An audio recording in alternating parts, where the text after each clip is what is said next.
It's a very dangerous time, very unstable time. But Iran holds all the keys. Iran can terminate the existence of every single Gulf Arab ruling class within a week. All they have to do is unleash their missiles. But be careful what you wish for. Sometimes the chaos and anarchy that would follow,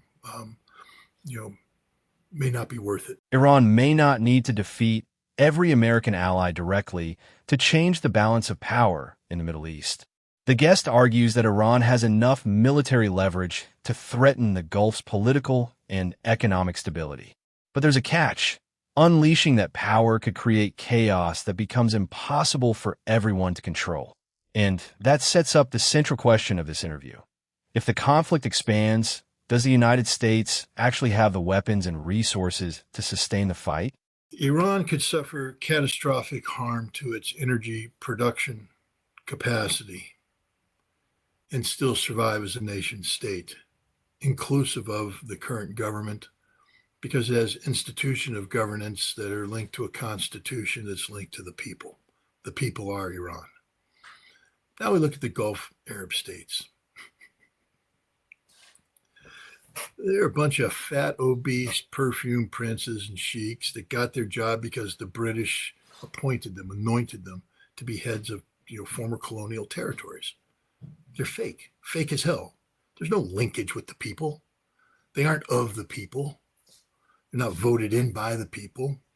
They can do whatever they want. And believe me, the level of corruption that's carried out by these,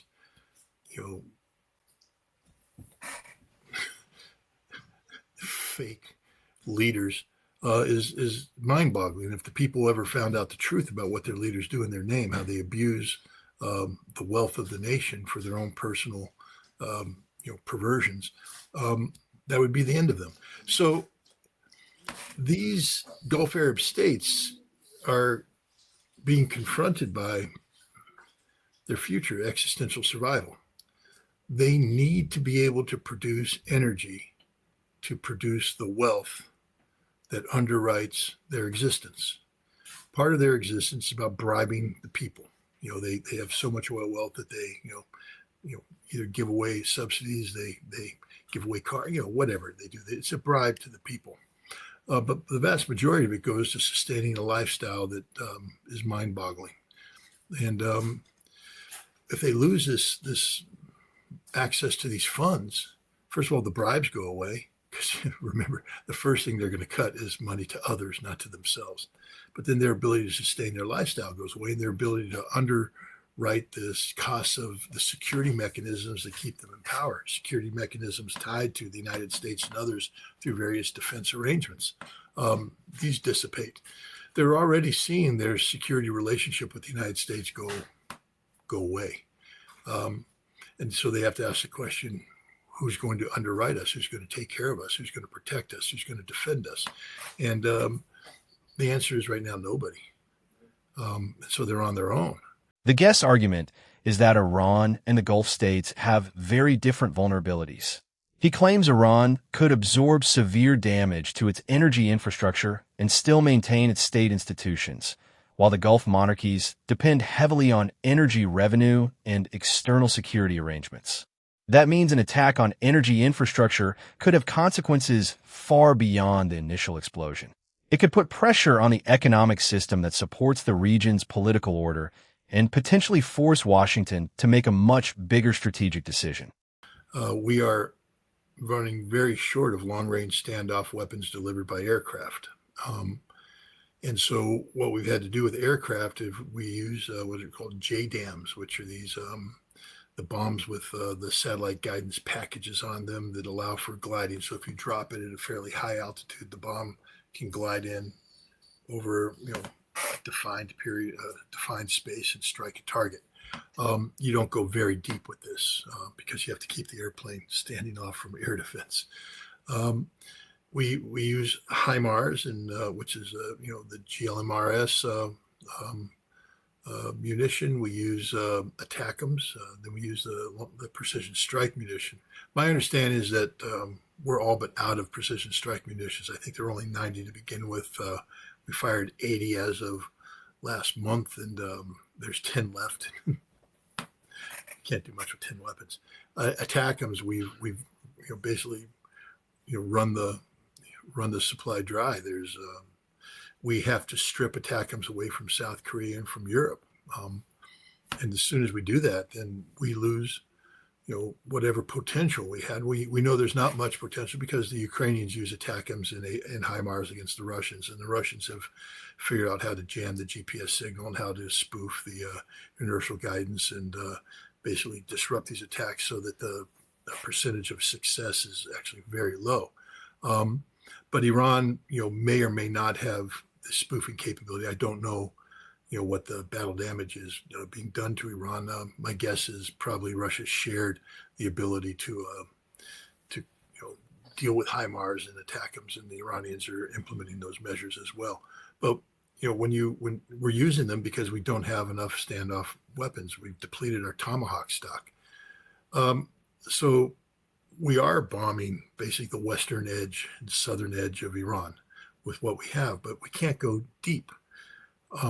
Iran has missiles that have greater range than our missiles, which means that Iran can operate from a strategic depth that we can't reach with the available weaponry, and they can punish, all of the Gulf Arab nations, and they can strike deeper into Jordan. So, what you've described is proof positive that we simply can't have a broader war against Iran, that we've maxed out on our combat potential.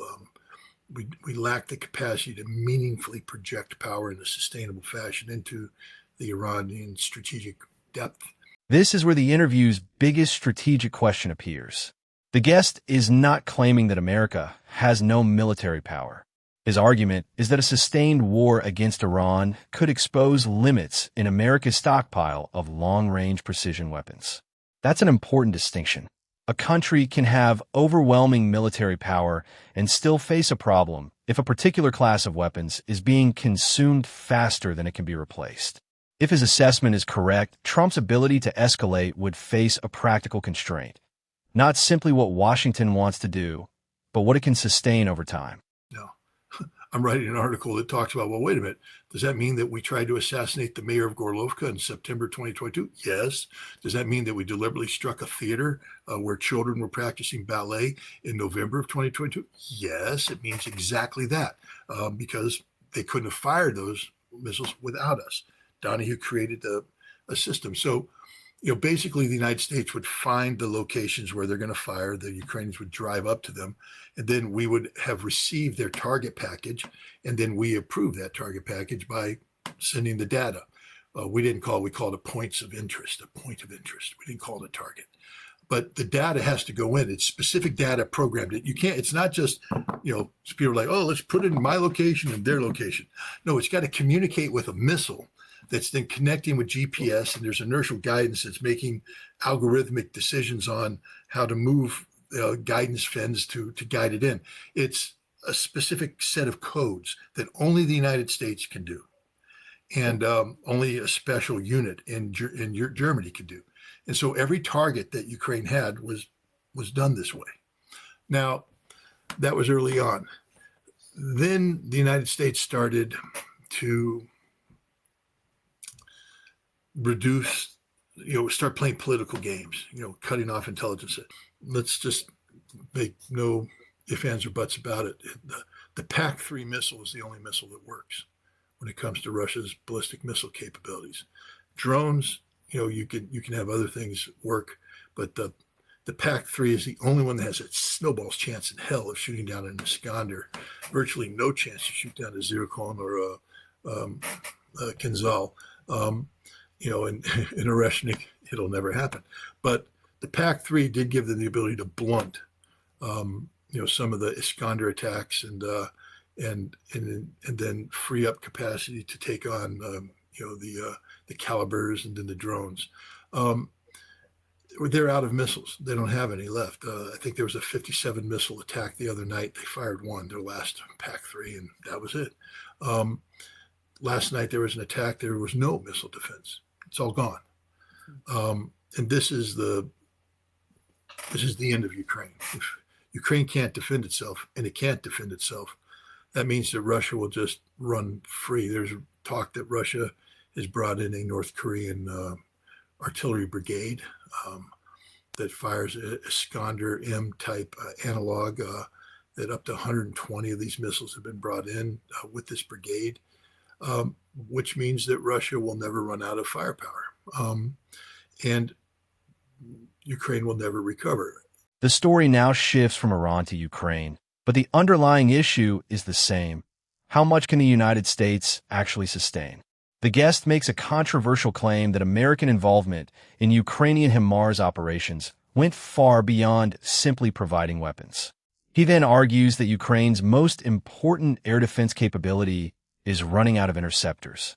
These are the guest's claims and assessments, not conclusions we should present as independently verified facts. But together, they create a powerful strategic question. If Ukraine depends on American weapons, and those weapons become scarce, what happens next? Nobody else has missiles. There's some in storage, but Europe's at the point right now where they can't draw down and defend themselves. And Europe right now is sort of seeing the writing on the wall that Russia's going to win in Ukraine. So Europe's no longer interested in throwing good money after bad. There's talk about building a joint, Freya, I think is the name of the Ukrainian air defense system. But they need components, they need parts. Right. That means they don't have a missile system. And if they did, they still have to produce it or assemble it. And, there's no air defense. So, wherever the Freya is built, it's going to go. You're going to see over time, I believe Russia is going to sustain the level and intensity of these attacks. They're going to take out the totality of Ukraine's industrial capacity and the totality of Ukraine's civil infrastructure in terms of distribution of goods, et cetera, fuel, food, supplies. Why? Well, because, Zelensky stupidly allowed the campaign to open up and strike wild berries. I don't know what they were thinking. They get big fire, big flame, big smoke. Wow. Ooh. And that's it. Then everything gets destroyed. They were stupid to attack shipping in Azov, stupid to attack shipping in Caspian. How did Russia respond? Shut down the Black Sea. Ukraine no longer has access to the Black Sea. It's over. And there's nothing the United States can do to turn this around. That's the reality of it. So the United States now, you're seeing we're starting to shift responsibility for supplying Ukraine to NATO, and we're walking away because there will come a Kabul moment. You know what I'm talking about, where Chris Donahue in the dead of the night was the last man walking onto a C-17 ramp as the last airplane flew out with the last troops because we got beat. There's going to be a Kiev moment where the last American leaves. It's coming soon. Now, the military argument becomes a political prediction. The guest compares a possible future American withdrawal from Ukraine to the U.S. departure from Afghanistan, calling it a potential Kiev moment. That prediction is his analysis, not an established outcome. But it creates the next major question. If Washington reduces its involvement, what happens to Ukraine when Europe cannot fully replace America's military support? And that question leads directly to the most dangerous warning in the interview. So, we'll see. And look, as somebody who travels to Russia frequently because I want better U.S. Russian relations, I hope Kash Patel succeeds because, again, a potential U.S. Russian conflict, whether it's over Ukraine or over the Baltics or over the Arctic, the United States will be operating from a position of weakness, which means tactical nuclear weapons would be used early on, which means it's the end of the world. We don't need this. We don't want this. We don't desire this. What we need and want is peace. That would have to be a completely new government, Russian, handpicked by Russia, operating under the full control of Russia, because Russia can't allow a hostile or neutral Ukraine to have access to the Black Sea. The only way Ukraine will get access to the Black Sea if it's a subservient Ukraine or Ukraine that is, politically aligned with Russia. And that's the direction we're heading. It's a total defeat, potentially total destruction of Ukraine, and there's nothing the United States can do to stop it. And this is where the interview reaches its ultimate warning.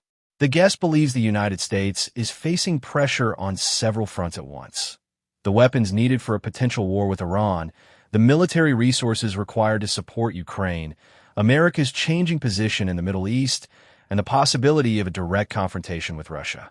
His predictions are extremely strong and should be understood as his analysis, not as established facts.